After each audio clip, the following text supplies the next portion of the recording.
It's a cold December night in 1992, Newton, North Carolina.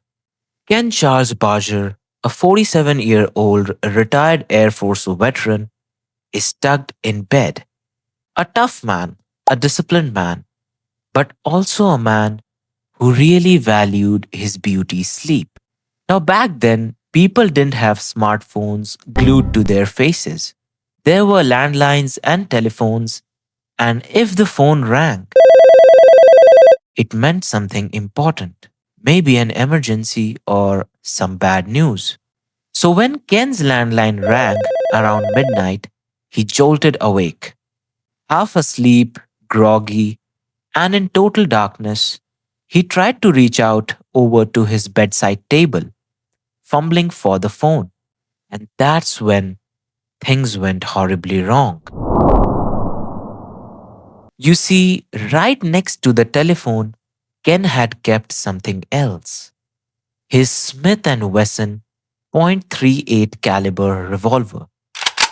His trusty protection against intruders, burglars, or maybe just raccoons that looked at him the wrong way. Sorry. But here's the twist. In his half conscious state, Ken grabbed the wrong object. Instead of pulling the phone to his ear, he lifted the revolver. And before his brain could process, Wait, this feels kinda heavy for a phone. the gun discharged. The bullet struck his head, and Ken died instantly.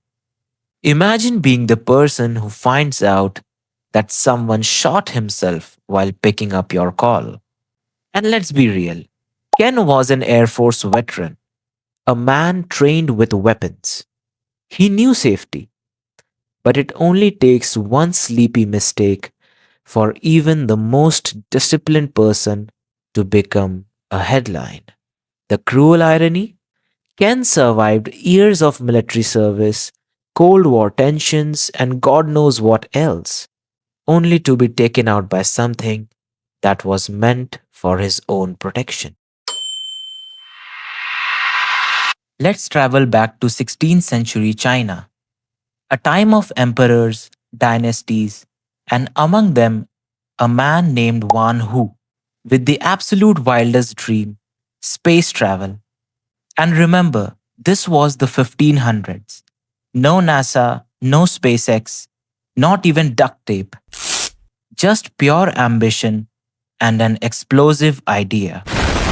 One who wasn't a king or a scholar. He was a common man who looked at the stars and thought, Yeah, I will touch the moon. just a guy with an interest in space exploration.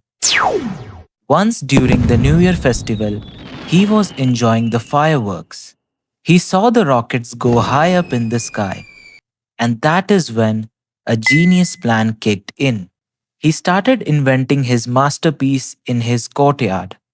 He built a chair made out of bamboo and strapped 47 rockets to the chair. That's nearly 4 dozens.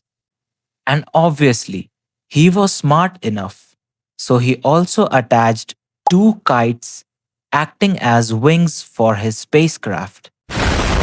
On the day of the grand experiment, or rather, the grand launch, he asked his assistants to tie him up to the chair and then ordered them to ignite the fireworks all at once. Ignition sequence start. Five, four, three, two, one, zero. The courtyard was filled with sparks and smoke. The rockets started roaring, and suddenly there was a deafening explosion that shook the ground. The smoke was so thick that you couldn't see a thing. There was a silence, and when the smoke cleared, the chair was gone. Van Hu was gone, along with his spacecraft. Now, there are two versions of this ending. Some say he was blown to pieces, and his assistants just politely never mentioned it. Others like to believe that he actually vanished into the sky, becoming world's first astronaut centuries before space travel was even a concept. The truth, of course, is lost to time, but the legend of one who lived on.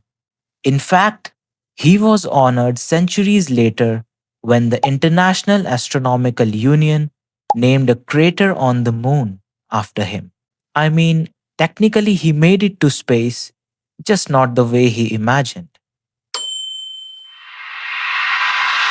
In the autumn of 1567, the town of Braunau am Inn was known for one thing more than its history or politics.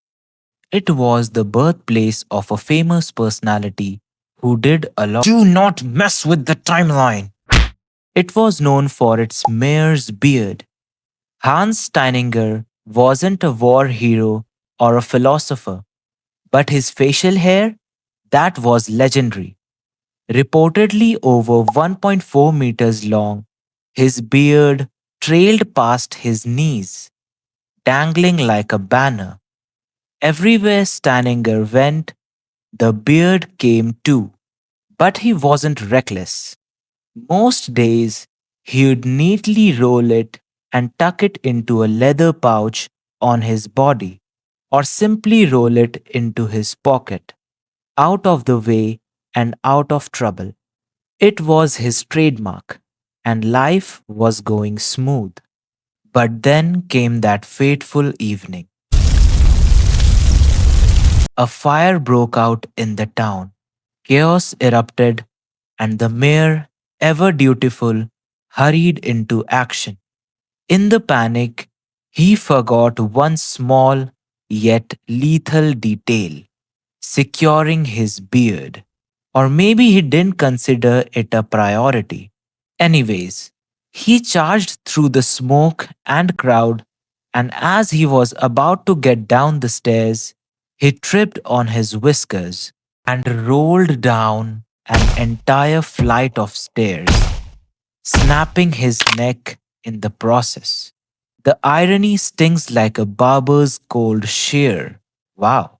A symbol of wisdom, masculinity, even civic pride turned into a murder weapon. The town was devastated. They commemorated him with a stone relief, and just to make sure his follicles weren't forgotten, they snipped off the beard before burial, preserved it in chemical, and safely displayed it in the local museum so that the future generations could look at the killer beard. If you made it till here, congrats! You passed the vibe check. Now press those buttons down there and I'll see you in the next one. Bye bye.